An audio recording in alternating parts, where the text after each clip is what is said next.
అందరికీ షలోం. ఈరోజు యోసేపు భార్య అయినటువంటి ఆసీనతు గురించి కొన్ని విషయాలు మనం తెలుసుకుందాం. ఆమె ఓను యాజకుడైన పోతీఫరు కుమార్తె లేక ఎవరు కుమార్తె ఆమె, యోసేపుకి ఈమె ఏమవుతుంది అనే విషయాల గురించి ఇప్పుడు మనం తెలుసుకుందాం. ఇలాంటి మరిన్ని విషయాలు మీరు తెలుసుకోవాలనుకుంటే నా ఛానల్ని సబ్స్క్రైబ్ చేయండి. మిద్రాష్లో ఓస్నాత్ అంటే ఆసీనతు జోసెఫ్ సోదరి అయినటువంటి దేనా షెకెము చేత అత్యాచారం చేయబడిన ఫలితంగా జన్మించిన కుమార్తె అని ఒక సాంప్రదాయం ఉంది. ఆ హింసాత్మక సంఘటన నుండి నీతిమంతుడైన యోసేపుకు కాబోయే భార్యగా నిర్ణయింపబడిన ఓస్నాత్ యొక్క పవిత్ర ఆత్మ బయటకు వచ్చింది. అంటే ఆమె పోతీఫరు కుమార్తె కాదు గాని దీనా కుమార్తె అని ఇక్కడ చెప్పబడుతుంది. అయితే ఈ విషయం గురించి ఇంకా కొంచెం లోతుగా తెలుసుకుందాం. మిద్రాష్ ఎలా పేర్కొంది. యాకోబు ఏం చేశాడు? అతను ఒక బంగారు పలకపై పవిత్ర నామాన్ని వ్రాసి దానిని ఓస్నాత్ మెడలో వేసి ఆమెను పంపించాడు. ఆమె తన దారిన వెళ్ళింది. తండ్రి ముందు ప్రతిదీ వెల్లడి చేయబడింది. అతను ఆశీర్వదింపబడ్డాడు. మరియు మైకేల్ దేవదూత దిగి ఆమెను తీసుకువెళ్ళాడు. మరియు ఆమెను ఈజిప్టుకు పోతీఫరు ఇంటికి తీసుకుని వచ్చాడు.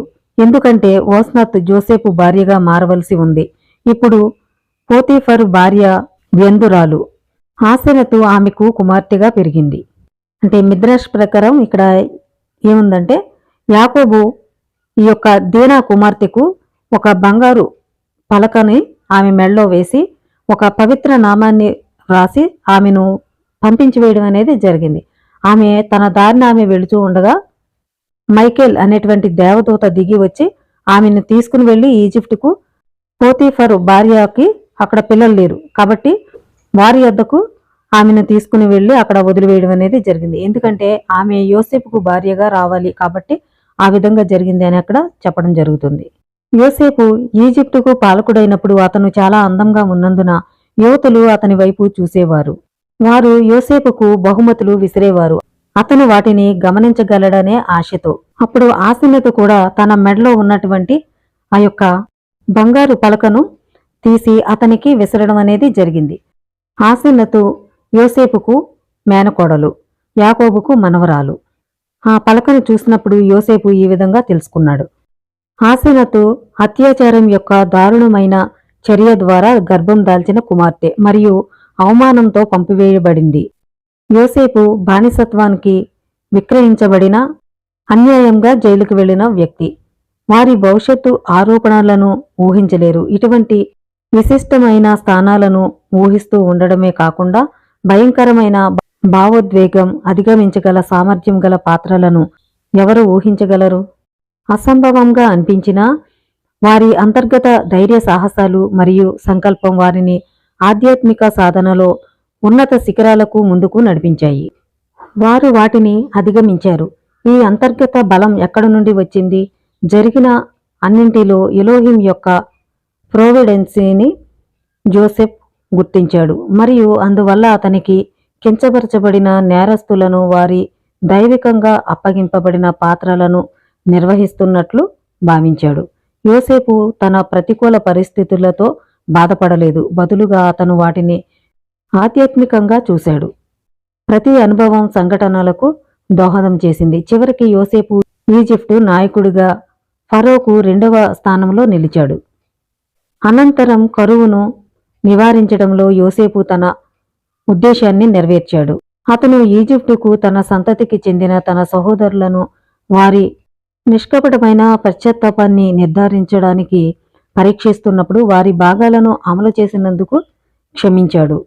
ఆసన్నత యొక్క పెంపుడు తల్లి తప్పుడు ఆరోపణలకు సంబంధించి అతనిని సమర్థించింది. వారి వివాహాన్ని అనుమతించడంతో ఆమె పెంపుడు తండ్రి పోతీఫరు యోసేపును నిర్దోషిగా ప్రకటింపబడ్డాడని అంగీకరించాడు. ఆసీనతు జననం మరియు ఈజిప్టుకు ఆమె తిరిగి వెళ్లడం ఆమె యోసేపుతో చివరికి వివాహానికి దారితీసాయి. ఇద్దరు ఆదర్శప్రాయమైన కుమారులను పొందడం జరిగింది. ఎఫ్రాయిం మరియు మనష్షే ఇద్దరు ప్రవాసంలో పెరిగారు. యూదు సంస్కృతికి వెలుపల అయినప్పటికీ వారి తల్లిదండ్రులు ఇశ్రాయేల్ యొక్క ఒకే దేవునిపై లోతైన నమ్మకంతో వారిని నింపారు. ఈజిప్టులో పుట్టి పెరిగినప్పటికీ ఆ అన్యమత అనైతికత సంస్కృతి యొక్క భావాలను, వారి విలువలను వ్యాప్తి చేయలేదు. చాలామంది ప్రజలు శుక్రవారం రాత్రి తమ కుమారులు ఎఫ్రాయిం మరియు మనష్షేల ఎదగాలని ఆశీర్వదించారు. తోరా వారసత్వాన్ని వ్యతిరేకించే విలువలు కలిగి అవిధేయ సంస్కృతిలో జీవిస్తున్నప్పటికీ వారి ఉదాహరణల ద్వారా మనం శక్తిని పొందగలము. మనలో చాలామందిలాగే ఆసెనతు తోరా విలువలకు అనుకూలం కాని వాతావరణంలో పెరిగారు. ఆమె పెంపుడు తల్లి ఈజిప్టు సమాజంలో అనైతిక విలువలకు అద్దం పట్టింది. ఆమె తండ్రి అన్యమత పూజారి. ఇంకా ఆమె పెంపకం ఉన్నప్పటికీ ఆసెనతు ఆమె అంతర్గత స్వచ్ఛతను బహిర్గతం చేసింది మరియు నిర్వహించింది. తన స్వంత ప్రయత్నాల ద్వారా ఆమె యోసేపుకు తగిన జీవిత భాగస్వామి అయింది. మన అనుభవాల గురించి ఆలోచించడం మరియు పరిగణించడం గురించి మనం చేసే ఎంపికలు మన భవిష్యత్ విజయాలకు బలమైన సూచికలు. విజయం మరియు నెరవేర్పు అనేది మనం ఎలా ఆలోచించడం నేర్చుకుంటామో దానిపై అంచనా వేయడం జరుగుతుంది. మరి స్వంత దైవిక ఉద్దేశంపై నమ్మకాన్ని పెంపొందించుకోవడం మరియు నిర్వహించడం అనేది దైవిక ప్రావిడెన్స్ మన జీవితాలను మార్గనిర్దేశం చేస్తుందని గుర్తించడానికి చాలా ముఖ్యమైనది. మన స్వంత ప్రత్యేకమైన అంతర్గత కాంతిని బహిర్గతం చేయడానికి మరియు వాస్తవికంగా చేయడానికి ఉద్దేశపూర్వకంగా పనిచేయడానికి ధైర్యాన్ని ఇస్తుంది. అంటే మన తెలుగు బైబిల్లో చూసుకుంటే ఓను యాజకుడైనటువంటి పోతీఫరు కుమార్తె అని మాత్రం ఇక్కడ ఉంది. అయితే మిద్రాష్ ప్రకారం ఆమె దీనా కుమార్తె. ఆమెను ఓస్నాత్ అని పిలిచారు. అంటే దానికి హీబ్రూలో స్నేహ్ యొక్క ఉత్పన్నం. ఇది ముళ్ళ పొద అని హీబ్రూ అర్థం వచ్చే విధంగా ఆమెను పిలవడం అనేది జరిగింది. ఆమె వల్ల ఆ కుటుంబం సిగ్గుపడడం అనేది కూడా జరిగింది కాబట్టి ఆ విధంగా పెట్టడం కూడా జరిగింది. యాకోబు పవిత్ర నామం రాసి బంగారు పళ్ళెం తెచ్చి ఆమె మెడకు వేలాడదీశాడు. అంటే ఏమని రాశాడు దాంట్లో అంటే, నిన్ను కలుసుకునేవాడు యాకోబు సంతానాన్ని కలుస్తాడు అని వ్రాసినట్లు పేర్కొన్నారు. ఆ విధంగా రాసి ఆమె మెడలో వేసి యాకోబు ఆమెను పంపివేయడం అనేది జరిగింది.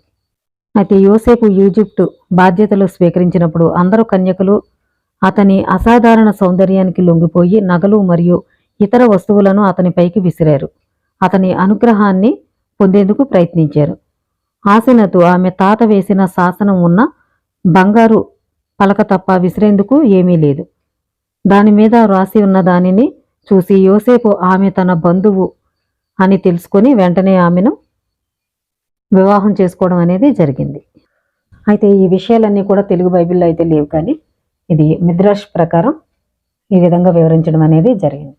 కాబట్టి ఇలాంటి మరిన్ని విషయాలు మీరు తెలుసుకోవాలనుకుంటే నా ఛానల్ని సబ్స్క్రైబ్ చేయండి. అందరికీ షలోమ్.